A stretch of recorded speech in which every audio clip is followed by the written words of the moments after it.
Cinematography पढ़ाते भी हैं and you have also been doing it yourself, तो कभी ऐसा होता है कि सेट पे आपको इरिटेट कर रहा हो कि कैमरामैन अब ये जो है सिनेमेटोग्राफर नहीं सही कर रहा, प्लेस या फ्रेम बेहतर हो सकता है और मैं अब कहूँ ना कहूँ? कहना पड़ता है वैसे, क्योंकि वो वक्त निकल जाता है वरना ना, तो वो कभी कभी बच्चे ऑफेंड भी हो सकते हैं। अभी मैंने एक टेलीफिल्म की है बेगुनाह, जो इंडिया ने हमारे ऊपर वो जो एक फॉल्स फ्लैग का सारा ऑपरेशन हुआ था, उसके ऊपर इससे पहले कि इंडिया फिल्म बनाए हमने बना दी। ठीक, तो उसमें ज़ाहिर पहली दफ़ा टीम हमारी कंस्ट्रक्ट हुई थी, एक बिल्कुल ब्रांड न्यू टीम थी, तो वहाँ ये हुआ। असल में मेरा सिर्फ ये नहीं होता कि मैं सिनेमेटोग्राफी पढ़ाऊँ, मैं जो utilisation of time and resources है ना, वो भी सिखाता हूँ कि टाइम बचाओ, रिसोर्सेज बचाओ फाइनेंसर के। इतना ना फैला दो काम के ना फाइनेंसर बेचारा बैठ के ना पसीने आ रहे हैं उसको कि यार इतना क्यों फैला दिया है जब इतना सा काम था। तो यहाँ हमारे यहाँ थोड़ा सा ये रिवाज है कि ना हम फाइनेंसर के ऊपर इतना कुछ बर्डन डाल देते हैं कि वो बेचारे या तो भाग जाते हैं आगे जाके, या फिर वो एक हमने स्टेटस बना लिया कि जी इतना ही होता है तो वरना नहीं होता। मैं गोरिल्ला फिल्म मेकिंग और ये सब चीज़ों पर ज़्यादा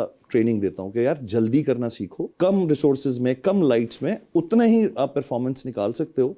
You don't need a lot of stuff to actually create. Content पे ध्यान दो, कंटेंट अच्छा होगा तो वो मोबाइल से भी शूट हुआ वो ना वो भी हिट हो जाता है। तो ये कि तरह समझाने की कोशिश करता हूँ मैं कि थोड़ा सा फास्ट रखो चीज़ों को। पूरी दुनिया की जितनी भी इंडस्ट्रीज हैं, वहाँ से आप भी ज़ाहिर काम कर रहे हैं, आपको पता है वो डिसिप्लिन पे चल रही हैं, रूटीन पे चल रही हैं। एक एक मिनट इतना इंपॉर्टेंट है।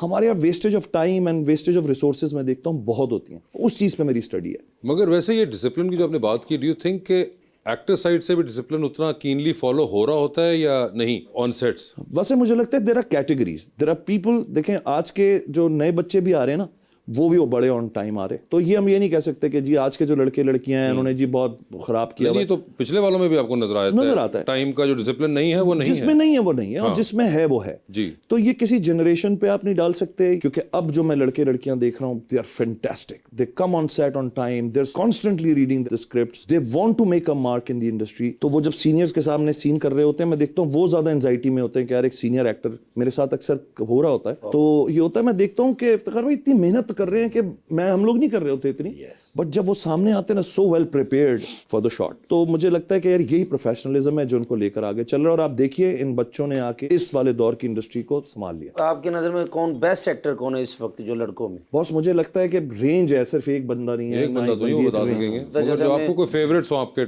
जो बहुत टॉप 3? फैसल मुझे इसलिए पसंद है कि एक तो फैसल के जो वैरायटी अब देना शुरू किया फैसल ने इन पिछले 4-5 सालों में, वो मेरे ख्याल में कोई और एक्टर दे सकता है। वो हर दूसरे तीसरे सीरियल में आप देख रहे हैं कि एक नई चीज लेकर आ रहे हैं, एक नए तरीके से। And is very humble, is very friendly, down to earth बंदा। इस कैटेगरी में ये है।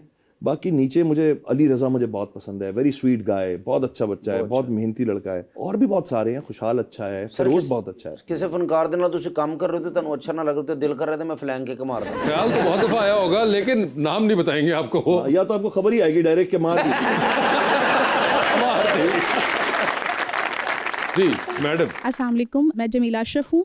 मेरा सवाल सर से है। सर मैं आपसे ये पूछना चाह रही हूँ कि आपके अदाकारी के करियर में सबसे ज़्यादा सख्त तनकीद किसकी तरफ से आई, और कौन सी ऐसी शख्सियत थी जिनकी तारीफ बहुत यादगार रही जो आपको कभी नहीं भूली? ये दोनों चीज़ें मेरे वालिद की तरफ से। मैंने जब अदाकारी की तो मुझे लगता था कि पापा से बेहतर कोई हो ही नहीं सकता जज इस बात को लेके, क्योंकि वो नेचुरल करेंगे। तो उन्होंने ही मुझे सिखाया भी। मैं बहुत छोटा सा था, मैं इटली में पैदा हुआ एक्चुअली, तो इटली में 17-18 साल गुजारे मैंने। तो my father was a cinema buff. वो मुझे वालदा को नहीं लेके जाते थे, मुझे लेके जाते थे, मैं छोटा सा होता था। और मुझे जाके ना तो बड़ी बड़ी फिल्में दिखाते थे, वो पापीगॉन, तो द ग्रेट एस्केप। अब मुझे वो अदाकारी समझाते थे कि देखो बेटा ये कैसे कर रहा है एक्टिंग, इसकी आंखें कैसे काम करती हैं। मुझे उस वक्त नहीं पता था, पर लाशऊरी तौर पे कहीं वो जहन में थी। उस चीज़ को जब मैं जैसे जैसे बड़ा होता चला गया तो मैंने फिर इम्प्लीमेंट करना शुरू किया उस अदाकारी को। तो पापा ने अप्रिशिएट किया कि ठीक कर रहे हो, बस थोड़ा सा यूं कर लो। और यही तारीफ भी कि जब उन्होंने अच्छा देखा तो बुला के मुझे प्यार किया, कहते हैं अच्छा कर रहे हो, बस ये ना हो कि ये एक ही अच्छा हो, और इसी तरह सीखते जाओ। फिर कहते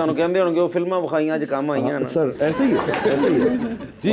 अस्सलाम वालेकुम, माय नेम इज़ राबिया। मेरा सवाल मैम से है कि आप मॉडल भी हैं और लॉयर भी हैं, आप दोनों चीज़ें एक साथ कैसे बैलेंस करती हैं? वालेकुम अस्सलाम। सबसे पहले तो आपका हेयर स्टाइल बहुत अच्छा लग रहा है। Thank you.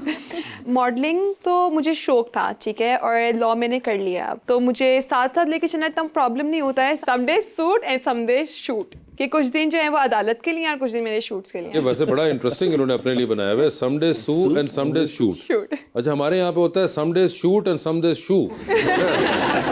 जी, अस्सलाम वालेकुम, अस्सलाम वालेकुम।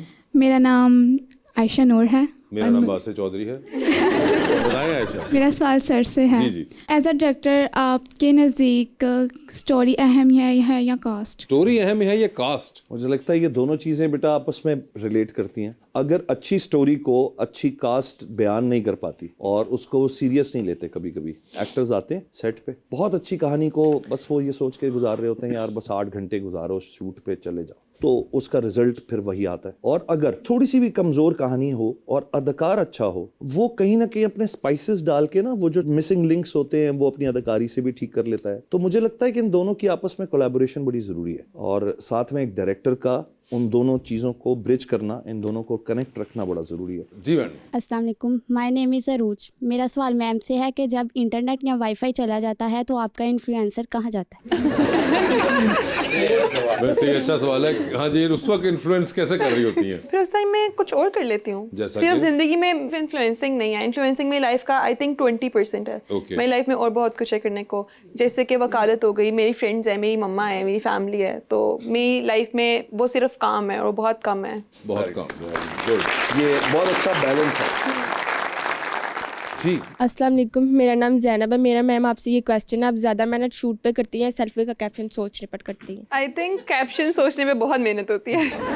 मैं पिंटरेस्ट पे देखती हूँ, गूगल पे देखती हूँ, हर जगह देखती हूँ, फिर एंड में मुझे फिर कैप्शन नहीं मिलती, तो मैं एक इमोजी लगा देती हूँ कैप्शन की जगह। तो वैसे इतना क्या जरूरी है कैप्शन के इतना जोर लगाना? इतनी तस्वीर लगा मेहनत देंगे, करके फोटो ली है तो कैप्शन अच्छी नहीं होगी तो फायदा ही नहीं है उसको पोस्ट क्यों करने का। फायदा नहीं है? लोग तो तस्वीर लाइक कर रहे होते, कैप्शन तो नहीं लाइक कर रहे। कैप्शंस भी देखते हैं लोग। कैप्शन भी नहीं देखते हैं, मगर वो जो लाइक आपको आ रही होती है, आप एक बार किसी दिन ये ट्राई करें, तस्वीर ना लगाएं, सिर्फ कैप्शन लिख के लगाएं, फिर मैं देखता हूँ कितनी लाइक्स आती हैं।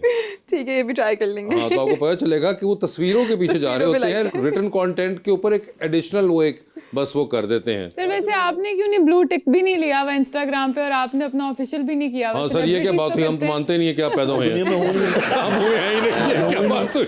मैंने जी लिया और 5-6 महीने साथ चलता रहा। उसके बाद मैंने बोला ये क्या हमने अपने ऊपर ऑब्लिगेशंस लगाई हुई हैं। आज किसी ने कह दिया कि ब्लू टिक होगी तो तुम एग्जिस्ट करते हो। मैंने कहा हटाओ यार, हाँ क्या ज़रूरत है इन चीज़ों की। और सोशल मीडिया अब आया है, हम उस ज़माने के 96 के 97 के जिस वक्त हार्डली फ़ोन आए थे, तो उस वक्त से लेकर अब तक मुझे लगता है सर्वाइव करने का जो एक प्रोसेस है वही काफ़ी है, वही हमारा ब्लू टिक है कि आज तक चल रहे हैं इस रेस में। तो अल्लाह ताला ने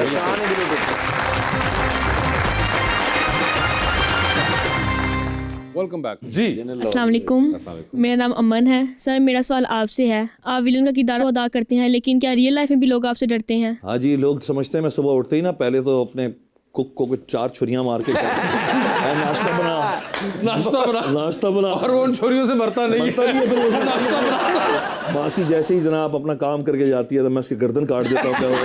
नेक्स्ट। मैं ऑनेस्टली आपको बताऊं, मैं थोड़ा सा जरा एक जॉली सा आदमी हूँ और सेट पे भी मैं जितना भी सख्त प्ले कर रहा होता हूँ, जैसे ही कट होता है मुझे कोई ना कोई फनी काम करना होता है, मुझे किसी को हंसाना होता है। इन जनरल मैं बहुत जॉली इंसान हूँ। होता ना वैसे भाई स्ट्रेस लिया हुआ है रोल का, पूरा दिन ऐसे फिर रहे हैं, क्या हुआ मैं रोल में हूँ भैया, मुझसे नहीं होता। मैं क्या करता हूँ, मेरा जो प्रोसेस है ऑफ बिकमिंग अ विलन, मैं आपको बताऊँ, मैं सोसाइटी में लोगों को देखता हूँ। मैं लोगों को देखता हूँ कि विलन जो है ना वो कोई एक्स्ट्रा ऑर्डिनरी चीज़ नहीं होता, वो आपके घरों में, आपकी गलियों में कोई भी हो सकता है। तो उनको मैं बड़ा रीड करता हूँ क्योंकि मुझे पता है कि अल्टीमेटली एक दिन मेरे ऊपर ये वक्त आएगा कि मैंने इस तरह का कोई रोल करना होगा। तो मैं उन लोगों को रीड करके फिर उन्हीं को पोर्ट्रे कर देता हूँ। तो it's not me, it's them. मेरे अंदर से अल्लाह ताला ने सिर्फ एक मुझे एक समझने शेल बना दिया, उस शेल में मैं जो है वो बस उन कैरेक्टर्स को डालता हूँ और मैं उसी वक्त उनको बाहर निकाल के फेंक देता हूँ जिस वक्त मेरे कट होता है। सर कई बंदे होते जो वासे भाई 24 घंटे होस्ट ही रहते हैं, बस से सफर कर रहे हैं, उन्होंने कंडक्टर को किराया देना, कहते मिलते हैं ब्रेक के बाद।